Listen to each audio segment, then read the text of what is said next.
so when I was asked to do this, I kind of was the same, like what do you want me to talk about? And they were just kind of like anything. What helped you win a state championship, or what do you do in your practices to win a state championship?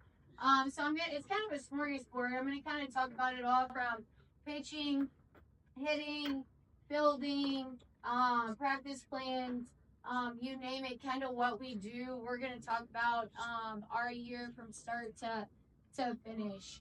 I think definitely the role of a high school coach is unique. I've coached college as well, and I've coached at the select level.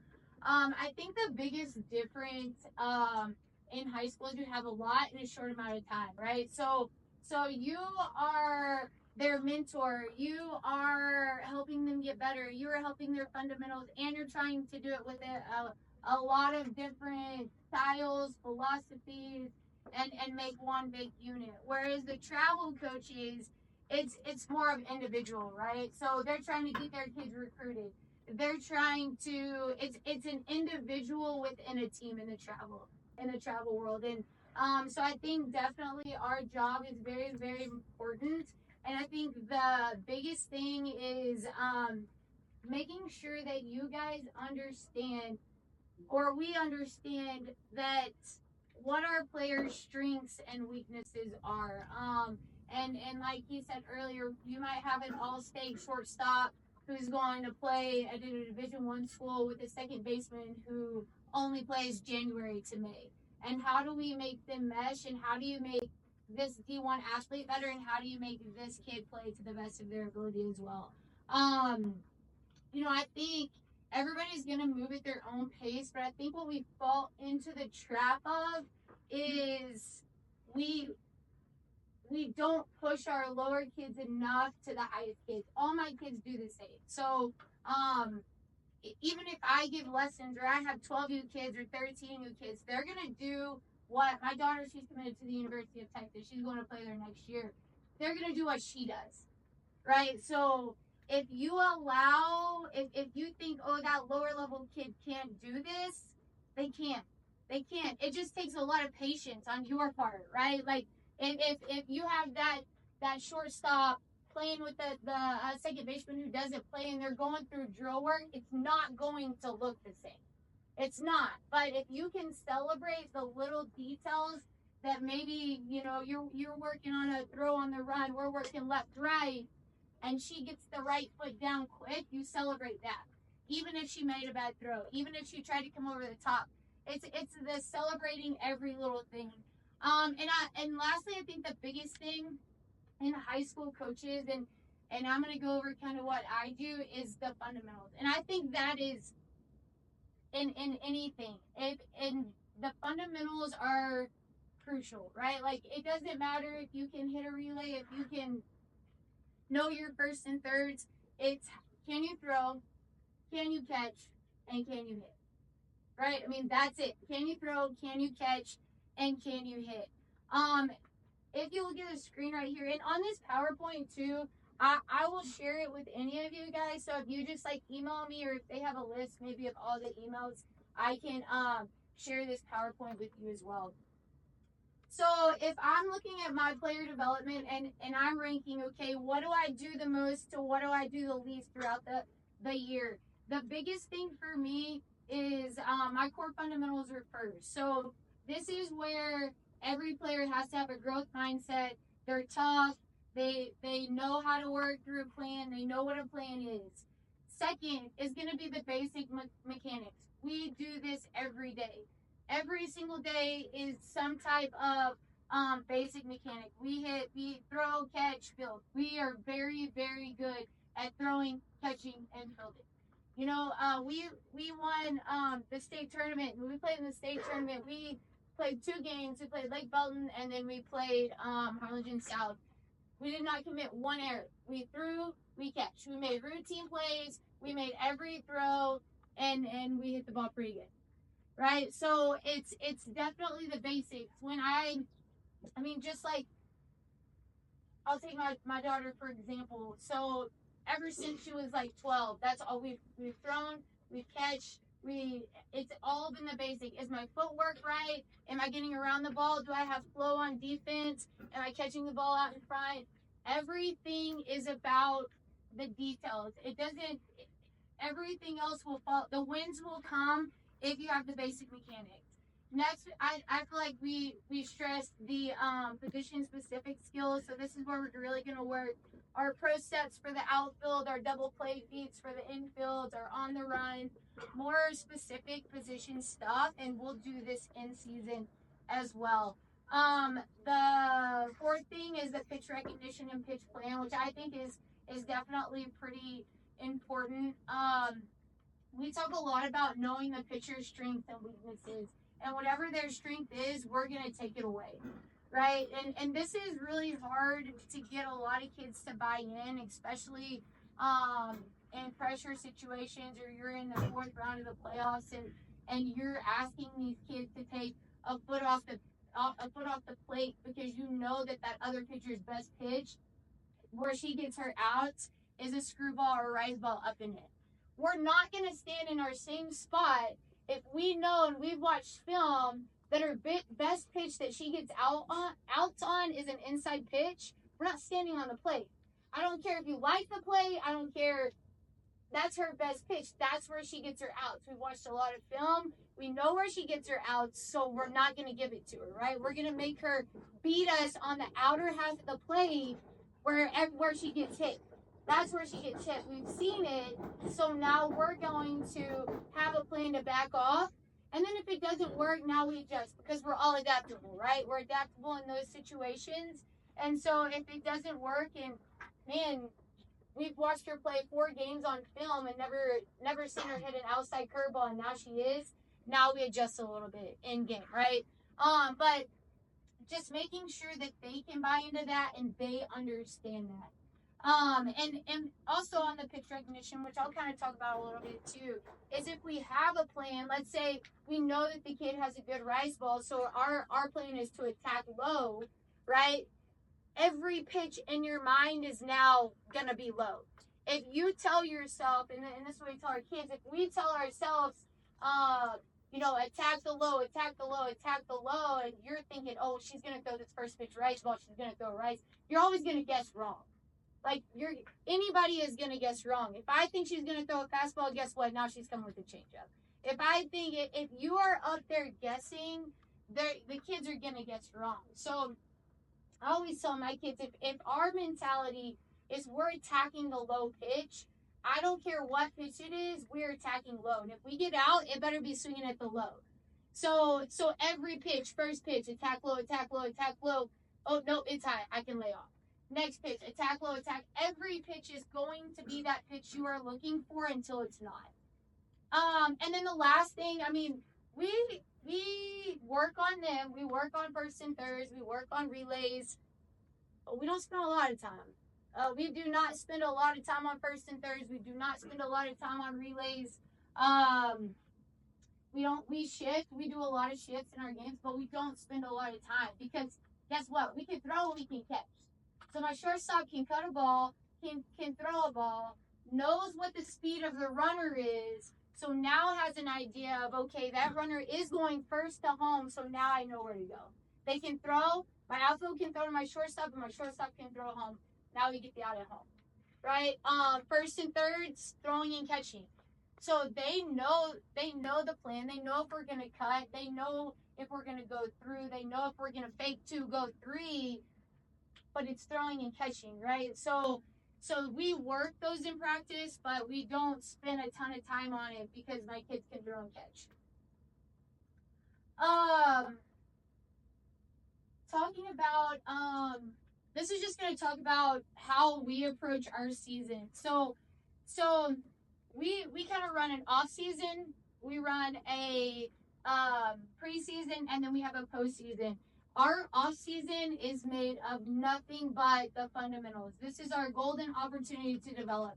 We work and we have 45 minutes. I don't know what everybody else has in here, but we have 45 minutes. So our 45 minutes is softball. We are doing softball. So Mondays we hit, Tuesdays we field, Wednesdays we hit, Thursdays we field, Friday, it just depends on how I feel like we did this week. So if I feel like we need more hitting that week, we'll hit. If I feel like we need more whatever, we do that. But it is every day. You know, I know ours get an hour before to lift. They do what they call PC, so we're a little bit lucky. And so they lift before 3 days a week as well during the off season. This during the off season, and this is where you got to know your players. So I don't put them into groups based on necessarily high level, low level. I put my kids based in groups on weaknesses. So if I have a kid that is really working that chest out, and I have 2 kids that are doing that, those kids are going into that group.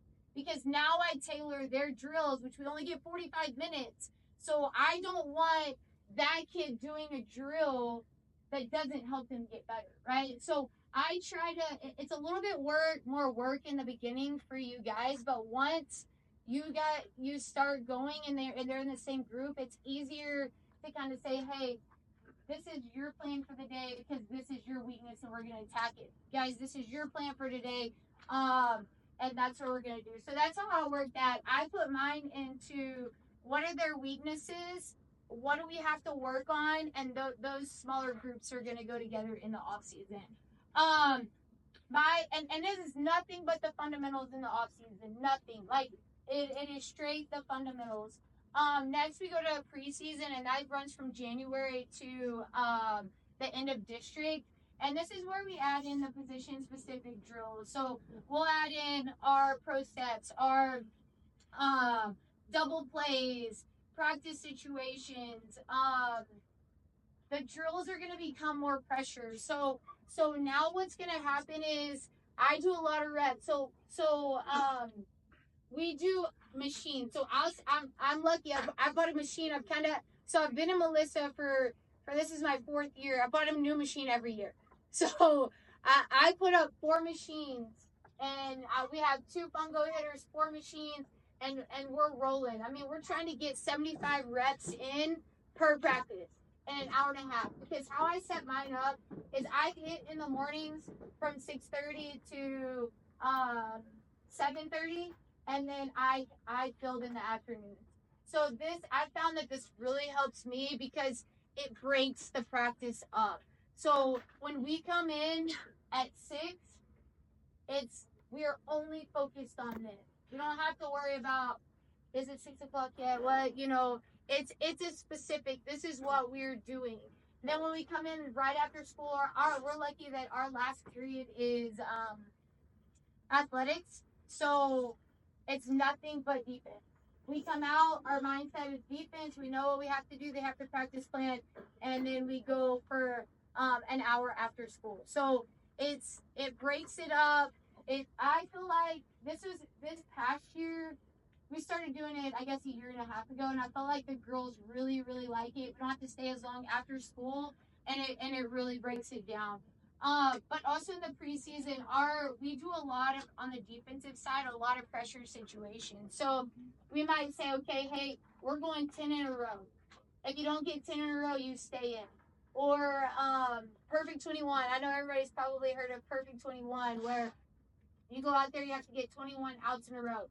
Some can do it, some can't. But if you can't, put a time on it, right? So let's say you start with 10 minutes. You're like, okay, we're going to get 21 outs, and we're going to see how far you can go in 10 minutes.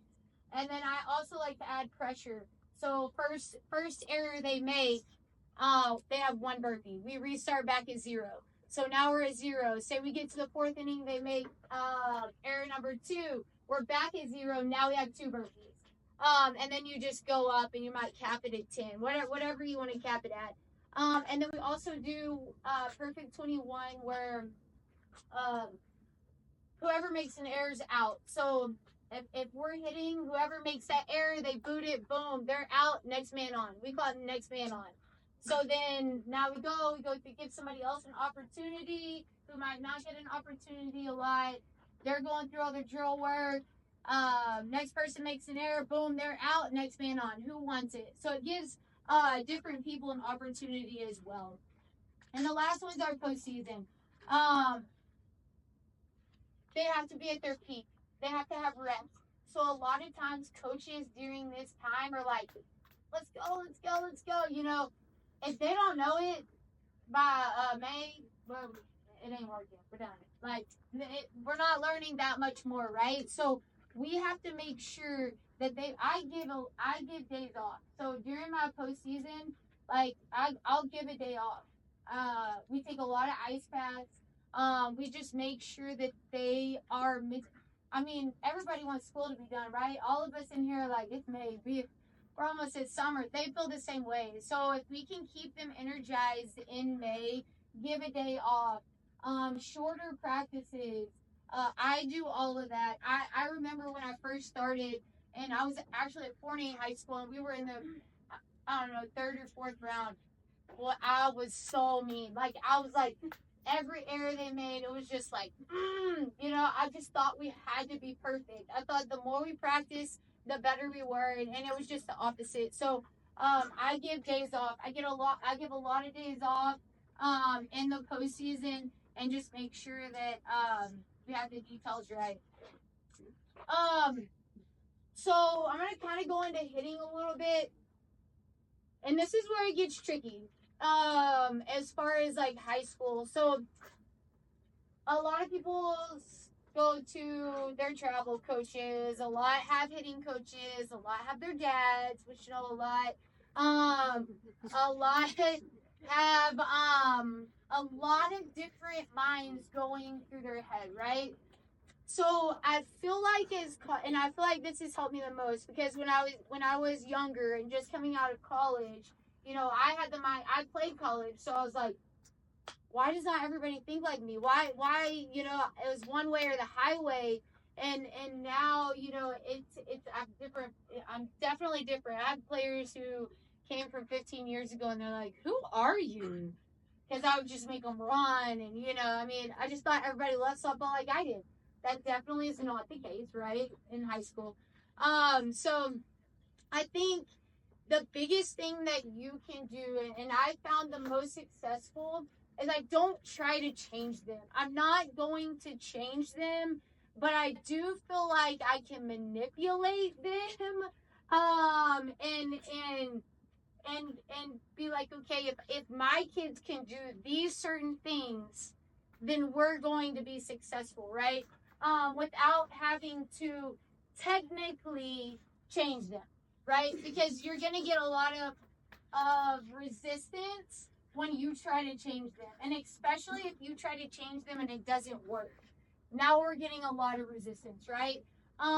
So a couple of the biggest things that I focus on with my kids that I feel like isn't a huge change, is we really talk about staying anchored and moving from the middle, posture and separation, and bat pad contact out in front. And I also noticed, you know, when they hit good, everything's fine. So it's about making sure that they hit good, right? Like, that's our ultimate goal. If they hit good, then everybody's gonna think it's fine. So when we talk about staying anchored, and it's not it. My biggest thing that I see in college, or not in college, in high schools, is they let this hill fly. So now everything's flying up. I'm over rotated. So the biggest thing that we talk about is we want to stay anchored. I want to move from the middle. So when I go to rotate, I'm moving from the middle instead of moving here, right? So if I can think that my feet are grounded, and we talk a lot about ground, now I'm going to be able to rotate here and not over rotate, and then once I can let it go. So now I'm through the zone. So it's eventually going to go up, but we want to make sure that we stay grounded as long as possible. Simple fix, easy to teach. We do a lot of drills, and I'll kind of go over them in a minute. Just feet grounded. We may do a little step back, just something to help us stay close. Next is the posture and separation. Just like anything else, when he was talking about being athletic, it's just creating this posture. If I lose the posture or come out, now it's going to slow my back down. I'm going to have back drag. My chest is going to lead. I'm going to end up getting caught in here, and a lot of bad things end up happening. So making sure that we create posture this is posture, so I can create space, so I can allow those hands and barrel to get through. And then back path and contact down in front. So this is where a lot of people disagree with, which is okay. Everybody has their own. I have found the biggest thing I talk to my players about, you can't get jammed and you can't be late. If you're jammed, you're screwed. If you're late, you're even more screwed. So you got to hit the ball out in front. So a lot of us may have players who don't play high level and they're always late. 90% of swing and misses is because I guarantee you, if you take a picture of them and the ball's right here, their barrel's still right here. Well, how's my barrel going to get here to here, right? Now I'm going to end up getting jammed. I'm going to flare it off, and a lot of bad things happen. So I don't talk too much about like turning the barrel or chopping down or a lot of mechanics as far as that goes. The biggest thing that I say to my kids is get the ball out in front. Get the ball out in front. That's what I want you to think. If I can hit the ball out in front, it's gonna go a long ways. I mean, my team this year had 92 home runs as a team.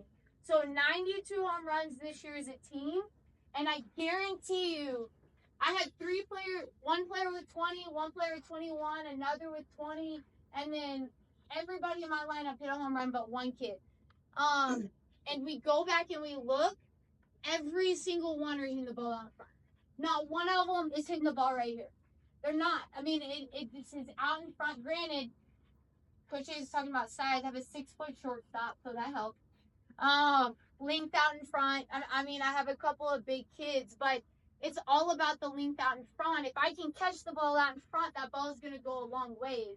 And if they have good direction, and everybody's like, well, what if you hit it out in front and now you hit it foul? Well, if I create good posture and then I get the ball there, now my direction is toward the middle of the field, right? The only time you hit the ball out in front and it hooks is when the chest flies. Now I hit the ball out in front, my chest is flying, and so now you're hooking those balls right there. So I talk a lot on contact out in front. Common hitting mistakes that I see that are quick fixes. When I say over rotate, that's the chest. If you have a kid who leads with the chest and the barrel's behind, now I'm in trouble, right? So the barrel's behind me. Now look what happens to the hands. The hands are going to wrap around, and now you cut off half of the plate, right? So if I can stay squared as long as possible and not over-rotate, then my barrel can beat the hands, my hands can beat the chest, and now I'm going to hit it a long ways. Okay, so I would say that is a huge problem, is the over-rotating. Also, when the chest leads, soon as that chest leads, 90% of the time, chest leads, hip slips, right? So chest leads, hip slips, what do the hands do? Right there. So chest leads, hip slip, my hands automatically drop. Now when my hands drop, my elbow gets caught. Okay, elbow's caught. Now I'm having to rotate out, and how now can I hit in front? So now the only thing I have to do is roll over, and now I hit a little dribbler down at third baseline. Okay, so sometimes, like, I'll hear somebody and they'll be like, you're rolling over. Yeah, you're rolling over because you have no choice to roll over because I'm caught. I don't have any space. And then now I can't get through my full extension, so everything's going to roll over. Next, I would say is getting jammed. That's a huge problem. Everybody gets jammed. Late swings, I would say, is really huge. And then poor pitch selection. So kind of our setup when we go over hitting in ours, I'll do 4 main things. I'll do tee work, I do heavy balls, I do machine, and I'm lucky because I have access to a HitTrax. But if I don't have HitTrax, then I'll do a radar. So my tee work is going to be all mechanical, right? So we're working on some type of mechanic. Our heavy balls is going to just work on acceleration and making sure that I'm making good contact. My pitching machine is we will go super high velo and then change up. And then my HitTrax or a radar gun, I used a radar gun forever until this past year when I got access to the HitTrax. But I do a leaderboard every week. So an average exit velo just to add in competition. Anytime that I can add competition into my drills, I do. So on my HitTrax, I should have put it on here. I don't think I did, but I have like an average velo leaderboard, and I'll do 1 through 5. And so now they'll compete. They'll compete every week. They can't take a bad rep because now they don't want to be at the bottom, right? They don't want to be the one at the bottom. So I would say if you can add that radar in, or get maybe like a Rapsodo if it's cheaper, not that much cheaper, but anything that you can maybe fundraise for just to add that in.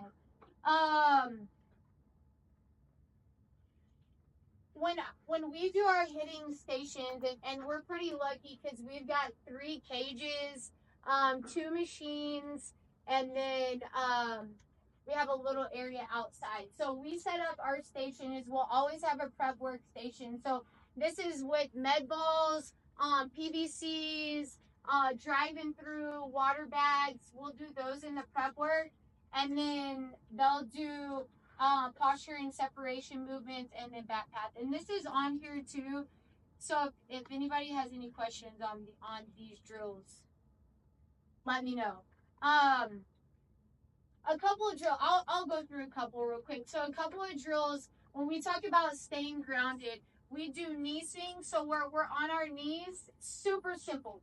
On our knees, T out in front. All we're working is hands across the chest, right? So we're taking our lower half out of it, and you can't. If you're on both knees, you can't fly the chest out. You can't over rotate. So we'll do knee swings, 2 feet on foam board swings, or if you have anything that you can like balance, just get in there and making sure that they don't use the lower half and just isolate it so they don't let that chest go. I don't know if anybody has used farm boards or seen farm boards. No? We live by them. We love them. So I can send you a picture. I can give you all my number or whatever. But it's this long board, and it scoots, right? So what we use it for is ground force. So I want my players to feel the ground, right? So I always say you want to split the ground. So when I go to rotate, I don't want to fly. I want to split the ground. So I want to think my back foot's going back, my front foot's going forward. So these farm boards are light and they have like 2 single, and we do those. So if I'm here, you can start it to where you're open, and then you as you swing, you use that farm board. This foot will close, and then you drive through it. Or you can do a counter. You just gotta look them up. We use them every day. And my kids feel the ground, and it's very, very good in the core. Okay?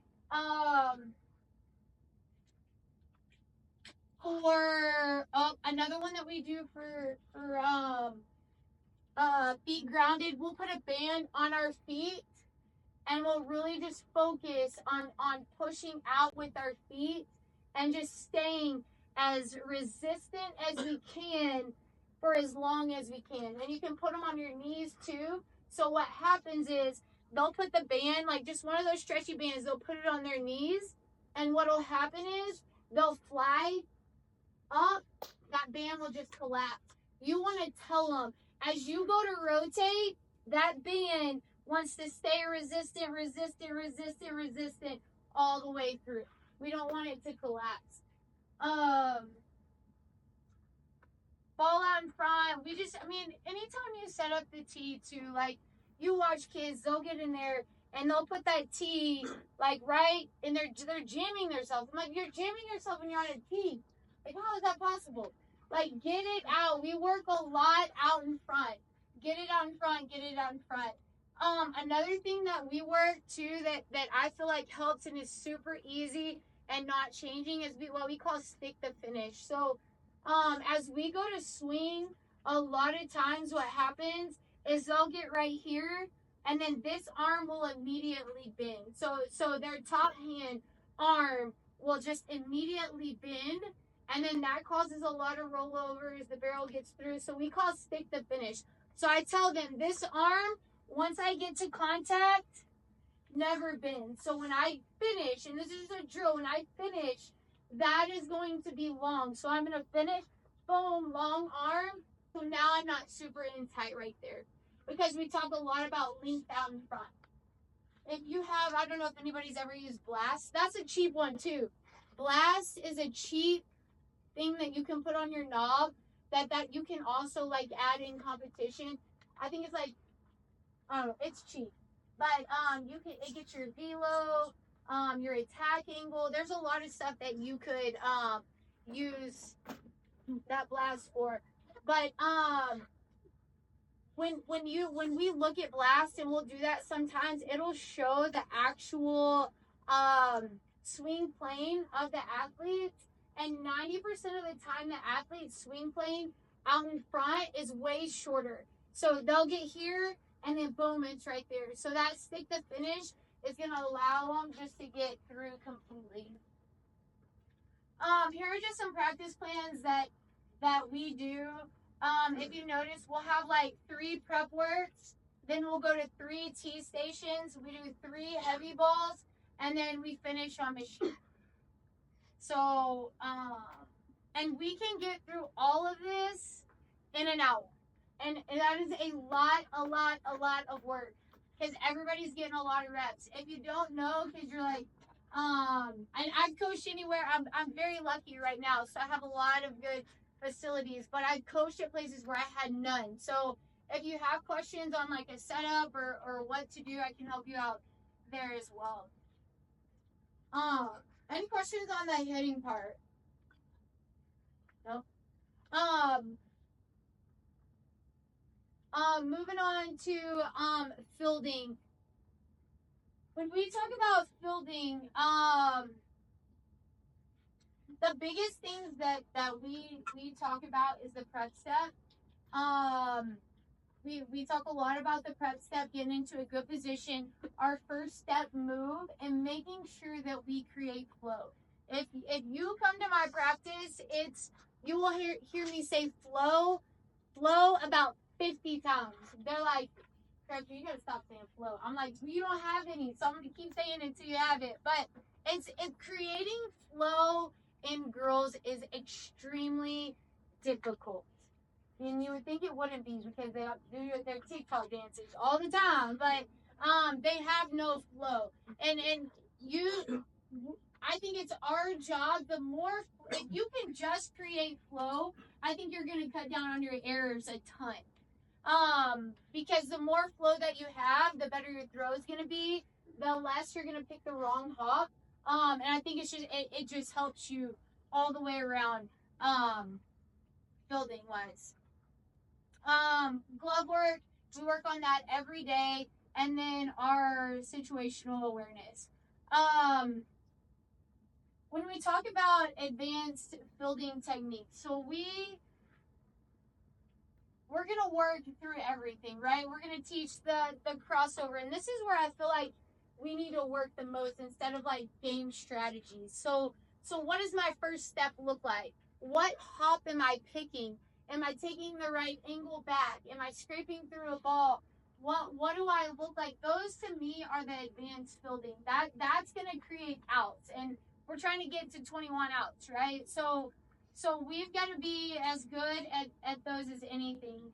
Glove to hand transfer. How quick are we getting that ball to our ear? Diving and sliding catches, we practice these as well. Do we spend a ton of time on it? No. But we do practice these as well. And throwing on the run. Going over common fielding mistakes or corrections. So the biggest thing is the feet stop moving. So what they were talking about earlier, if you notice, so they were working around it, and then they're working through it, and the feet always keep moving, right? So this is what happens. Even if you teach them all the time, you do all the drills where you work around, and through. Here's what happens. They'll work around, so they'll get to see the hip hinges a little bit, and then they'll come here, and then they slow down. So now I'm still waiting, and now I have to regenerate my momentum, right? So our goal is to play through the ball as quickly as you can, right? So if I'm here, I get to it, now I can get right, left, and then I'm getting through pretty quick, right? So I think the biggest mistake is the feet slow down. So now I get stopped. I stop, and now I regenerate it, and now my throw is weaker, my sequence is off, and just a lot of bad things happen. The feet are the engine of fielding. They have to constantly move. And I always say too, it's funny because even when they go to throw, so I'll come up, I tell my infielders, if you can stop your throw, you're not moving fast enough, right? If I can come up and go left, right, and I can stop, I'm not moving fast enough. My players are moving so fast through the ball that when I come up, their backside is already gone. They can't stop. That's how fast your players need to play through the ball. So we overemphasize too, like if you come up, that backside is going.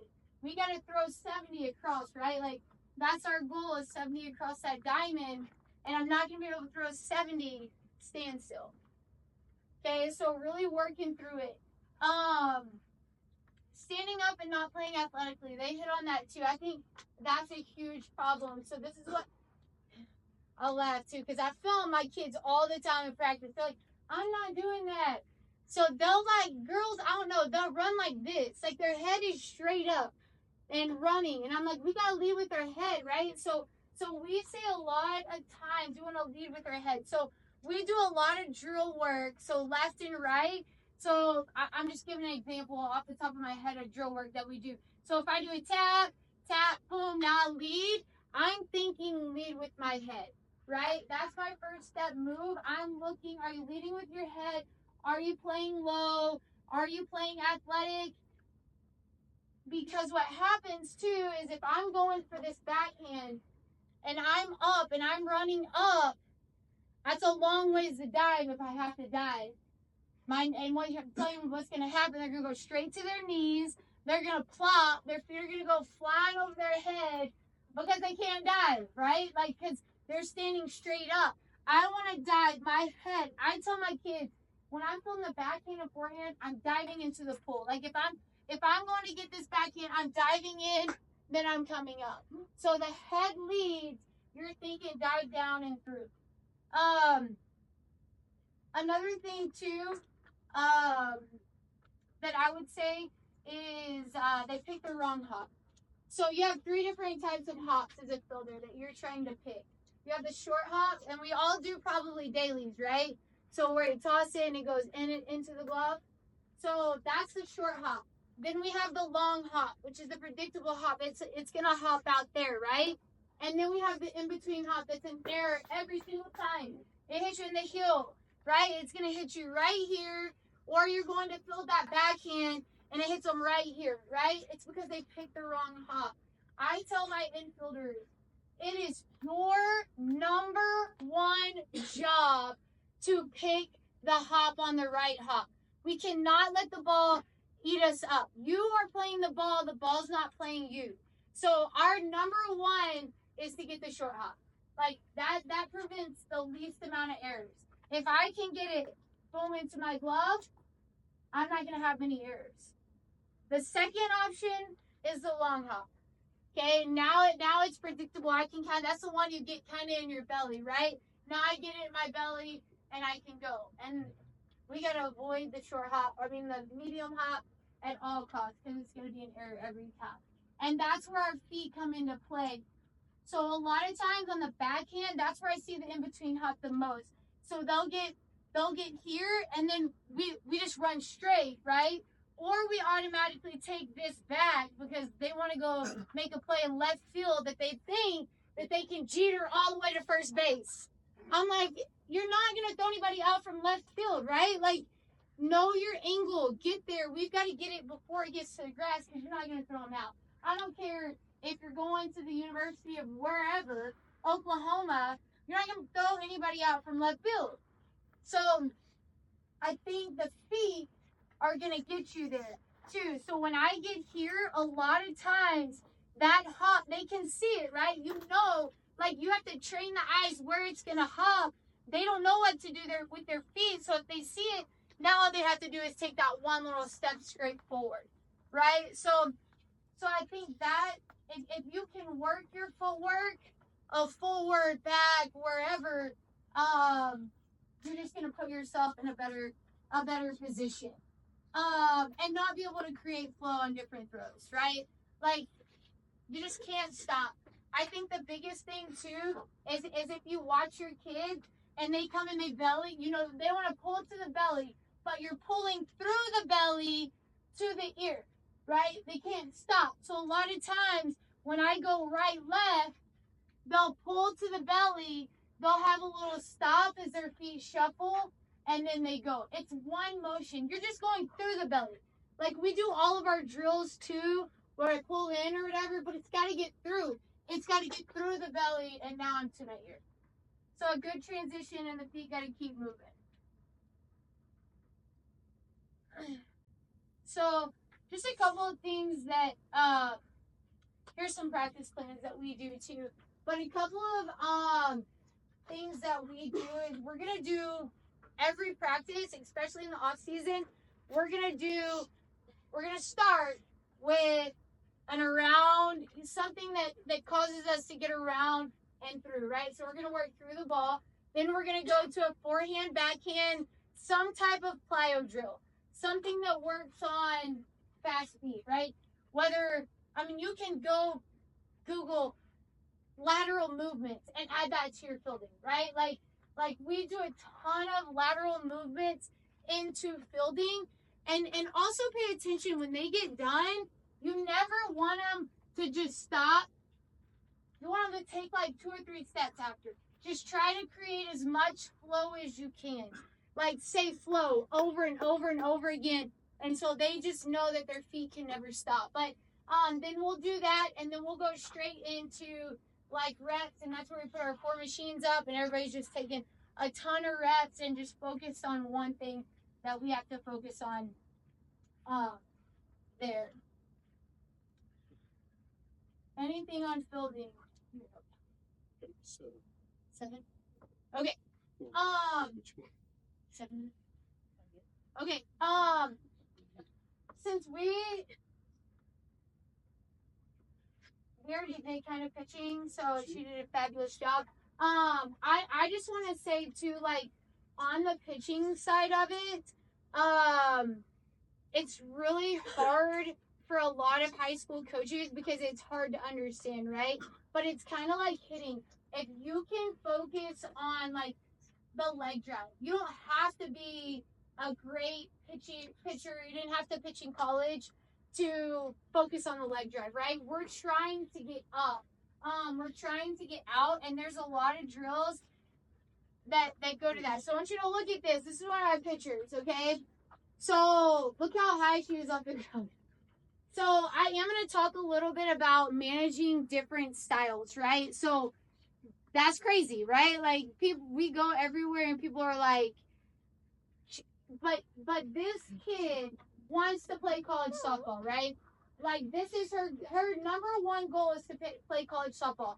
She was a freshman that went 13-0 with 170 strikeouts as a freshman last year. She wants to go to a pretty big college. So she's 5'2", I don't know, 5'4". She's probably 5'4" and 110 pounds.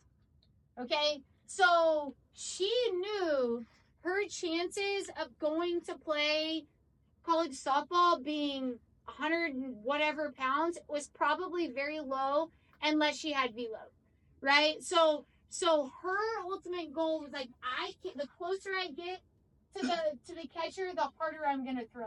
That was her ultimate goal. So in August, she was like, Crabtree, just want to let you know that I'm changing my pitching style and I'm going to leaping. I was like, oh great, this guy.